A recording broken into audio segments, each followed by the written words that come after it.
Tesla shareholders are set to approve Elon Musk's $56 billion pay package, and lawmakers grilling the FAA head about its oversight of Boeing. We have the highlights coming up today on Business Matters.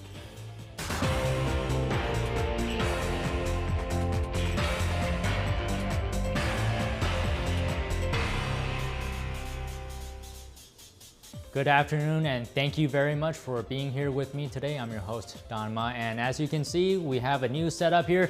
Let me know down in the comments if you like this one better than the previous one. Okay, markets first. S&P 500 and NASDAQ closed with record highs for the fourth session in a row today. S&P 500 technology sector and an index of semiconductors also rose sharply today. So now, shares of Broadcom jumped and hit a record high after the chipmaker raised its forecast for revenue from semiconductors used in artificial intelligence technology. Okay, so let's talk about Tesla and the pay package here. Shareholders are set to approve Elon Musk's $56 billion pay package. The shareholder approval serves as both an endorsement of Musk's tenure and an acknowledgement that investors do not want to risk the company's future. It's also, at the same time, an enticement for keeping his focus on the electric vehicle maker. Shareholders were also in favor of a measure to move Tesla's legal home from Delaware to Texas, though the Tesla CEO could still face a long legal fight, and this is to convince a Delaware judge who invalidated the package in January. He may also face new lawsuits over today's vote on the package.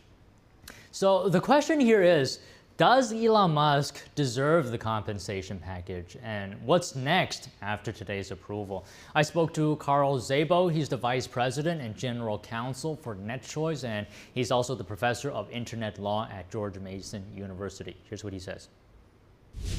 Carl, thank you so much for joining us this afternoon. So the pay package compensation for Musk, let's talk about that. First question here, did Musk deliver for Tesla? Because, I mean, Tesla shares, if you've been following that, has been down 21% this year.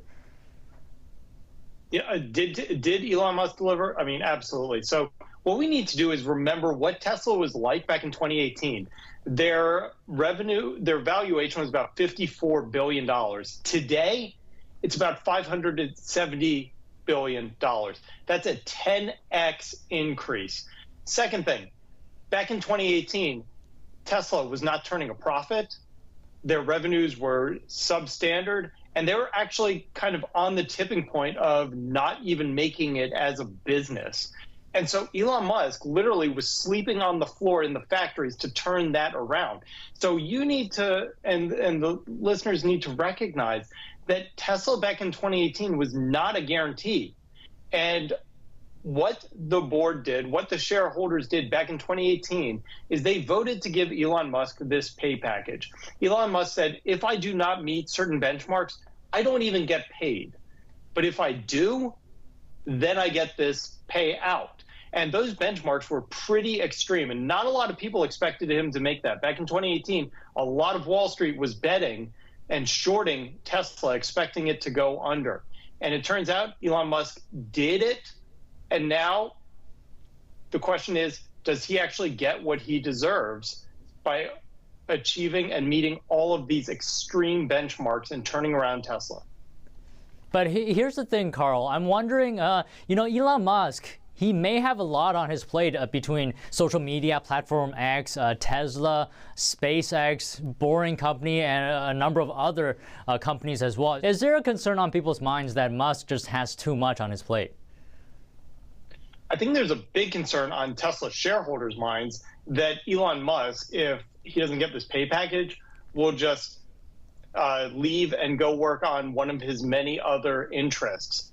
So one of the main components of this pay package is actually to keep Elon Musk as CEO of Tesla. That is a key component, because right now, if Elon Musk does not get this pay package, he may leave and go work on X, SpaceX, his DeepMind type program where he's trying to use connected health.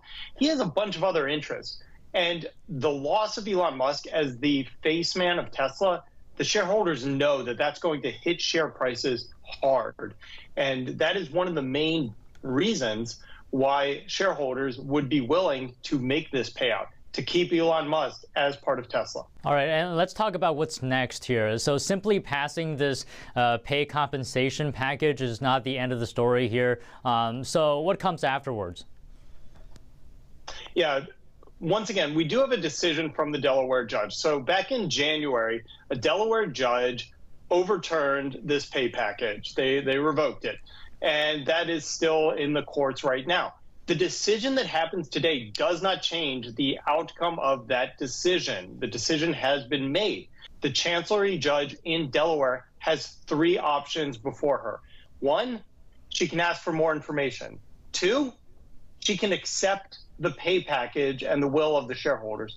Or three, the judge can reject this pay package and the will of the shareholders. Now, the real danger for the Chancellery judge, if she rejects the pay package after this vote, is it will get appealed. And this decision by the shareholders definitely suggests that shareholders are behind this pay package, and that judge may get overruled on appeal. All right. Thank you so much for your time today, Carl. Thank you. All right, we have more inflation data today, and it is suggesting, like yesterday, that inflation pressures could be cooling. So last month, U.S. wholesale prices edged down a bit from the previous month. So the Labor Department reported that its producer price index declined. This index tracks inflation before it reaches consumers. Gas prices helped drive down the number. This was the biggest drop in producer prices since October. As well, wholesale food prices dropped from April to May. Now, as for core producer prices, which by the way excludes food and energy costs, this was unchanged from April to May. And for the first time in nearly 2 years, government data showed that consumer prices that we saw from yesterday was unchanged from month to month. And in light of this latest producer price index, I wanted to speak to an actual producer to get a real world perspective on what inflation looks like from the wholesale point of view. So here's Andrew Cherlin. He is an Amazon vendor who sells a wide range of items from food to toys to dirt. He's also a sheet metal manufacturer, among other things. Here's what he told me. Okay, Andrew, thank you so much for coming back here. It's been a while since we spoke. So we got the producer price index today.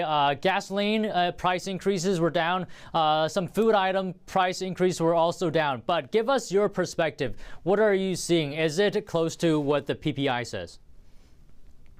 Well, I can definitely say that prices aren't staying flat or necessarily going down. I will say that compared to the inflation numbers that we saw and the acceleration of inflation we saw 2 years ago or so, it's a much different picture. That said, to paint the picture that producers and manufacturers are not seeing price increases, however gradual, would be a mistake. We're not seeing prices, actual full price decreases. We're just seeing increases farther and fewer than we had before. Okay, so there is no decrease in prices, but there is still an increase. Does that mean you have to pass on those increases to the customer on the other side? Ultimately, we have to. So in my manufacturing business, for example, we will be coming out with new pricing later this year. Our price increases a couple of years ago, we would do multiple price increases in the same year because we were just trying to keep up with the cost increases that we were receiving from our own suppliers. But seeing it now, we're still only doing increases once a year, and it's more at what I would call an inflationary level, something that was more typical of 2017, 2018, where we'd see gradual price increases, but nothing dramatic that totally upset the market. So I understand you do sell a wide range of things, whether it's on Amazon or for your manufacturing business. So I mean, is there a limit to? Are you seeing a limit to how much you can actually increase prices before consumers turn somewhere else? Well, we'll see. I haven't seen for the products that we buy and resell. In some of these cases, it's not only necessarily that they go for a consumer or a different competitor, but they also just might go without. So we have to remember there's needs and wants. In some product categories, you can get away with small price increases as long as the whole industry is moving forward. In other places, the consumer may just avoid it altogether. So if I'm selling some gardening supplies, it may be a matter of the customer just choosing not to have as big of a garden this year as well. So we have to be very conscious of that. Overall, I would expect prices to continue to increase both for the producers and for the consumers. And so I'm not necessarily expecting this 0% rate to hold on for the next several months. I'd expect it to somewhere go between what happened in April with about 0.5% and what happened this month with no change. Okay, I want to ask you about this as well. So there's some arguments out there that corporate greed may be driving inflation. And I asked this question for another guest yesterday, but I'm very curious to hear from your perspective as a producer here. So is there an element of corporate greed that is driving inflation? I would say almost certainly not. I think the only justification for that is at the same time during the pandemic that certain commodities changed dramatically in price, as those prices have normalized or gone back to historic levels, that prices necessarily by some of these producers haven't gotten down. In reality, though, there's still a lot of pressures on producers to be able to produce at an affordable price, and those price decreases that we have seen in some commodities, there's a certain level of a wait and see to see how those pan out. So overall, I can tell you, not only as a manufacturer, but buying from hundreds of different manufacturers, I've seen both sides, and almost never have I seen a manufacturer where I couldn't go back to the root cause of their production costs and justify why I was seeing even sometime a significant price increase. All right. Very well said today. Very insightful. Andrew, thank you so much. Thank you. Okay, our next topic. The nation's largest oil trade group is taking on the White House. So big names here in oil like ExxonMobil and Chevron, they're filing a federal lawsuit to block the Biden administration's electric vehicle push.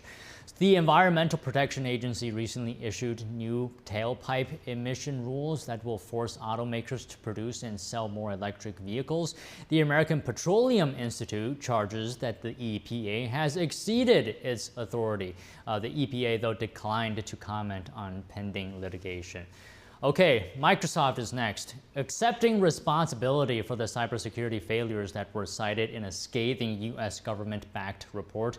That's what company president Brad Smith is telling U.S. lawmakers today.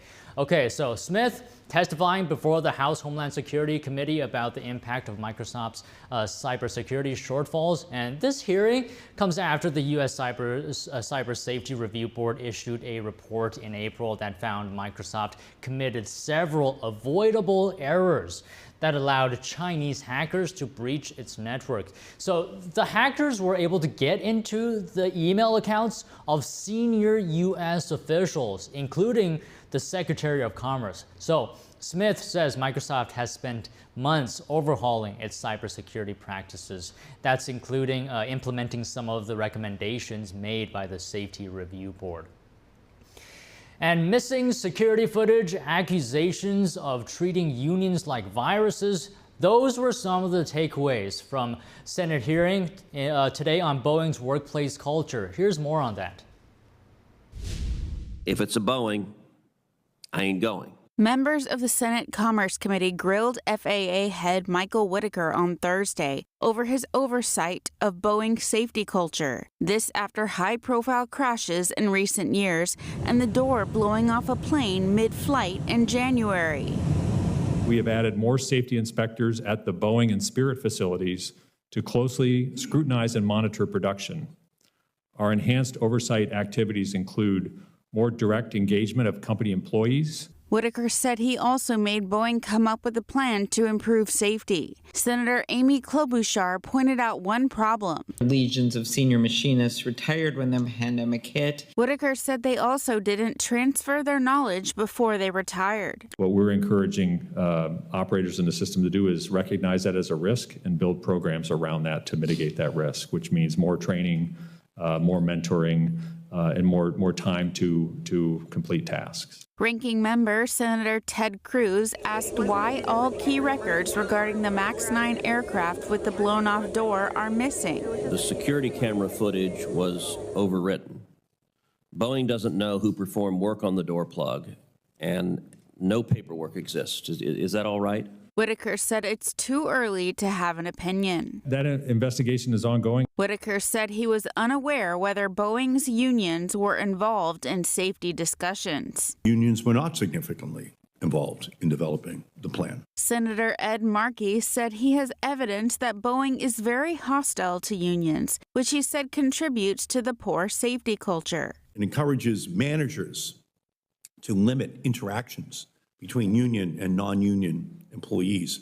And it even has a map that shows Boeing's concerted efforts to move critical Boeing safety functions away from the union stronghold in Everett. Whitaker said that Boeing reaches out to its employees directly. And a good point to take a break here. Coming up afterwards, the number of Americans filing for jobless benefits jumps to the highest level in 10 months. And China threatens to retaliate after the European Union hit Chinese electric vehicles with tariffs. What European producers could be impacted? That and more coming up in just a moment.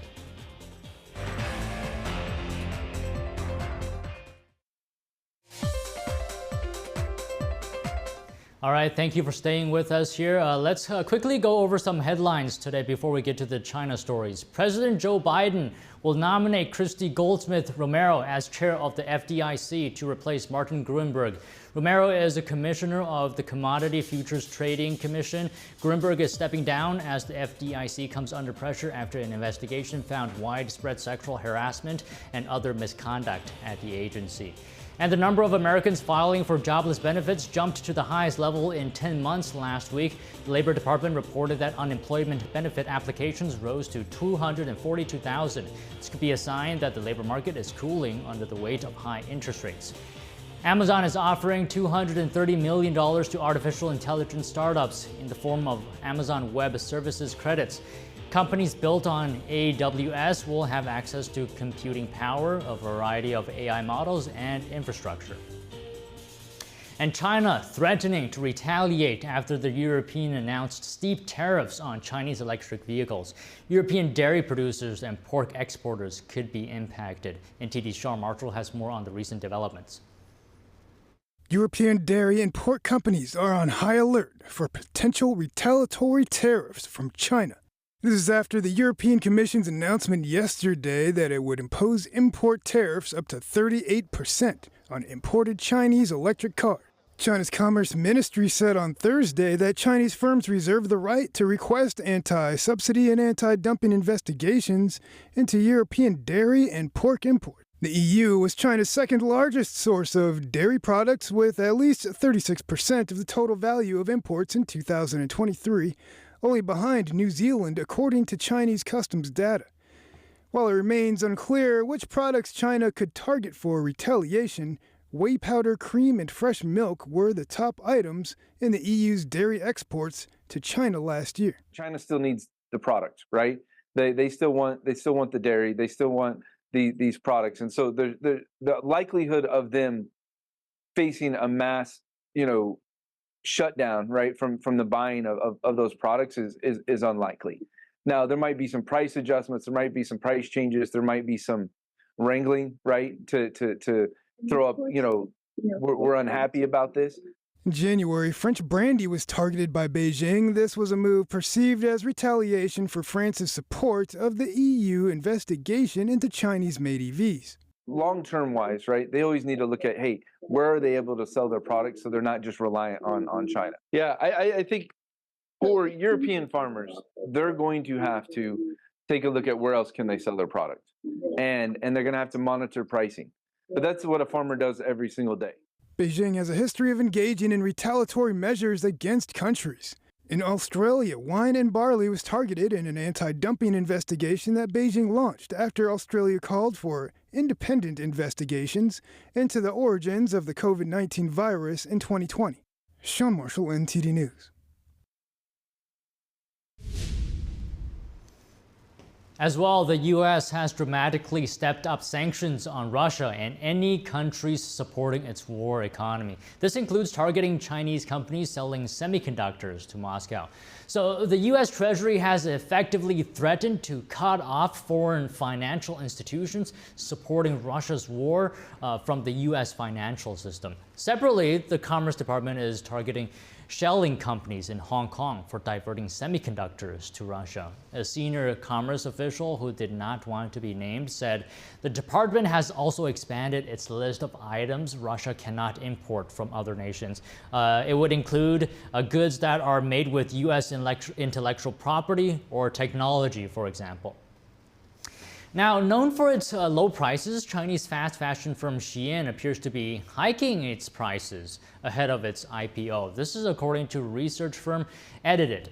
Its data shows the company increased the average price for a woman's dress in the U.S. by nearly 30% in a year. The U.S. is Shein's biggest market by sales, by the way. So the increase was a much higher percentage than rivals, for example, H&M and Zara during the same period. And retail experts are saying that Shein wants to show that it can sustain recent growth and sell more high-priced products. But experts also warning that higher prices can impact shoppers from returning to buy more. Okay, so the International Space Station is reassuring the public that there was no real emergency with its crew members, and this is coming after NASA accidentally posted audio of astronauts being treated for decompression sickness, more commonly known as the bends. The audio played on NASA's live YouTube channel. A female voice was heard telling others to get a commander back in his suit and check his pulse and give him oxygen. On X, the ISS said the audio was accidentally misrouted from a simulation where crew and ground teams trained for various scenarios.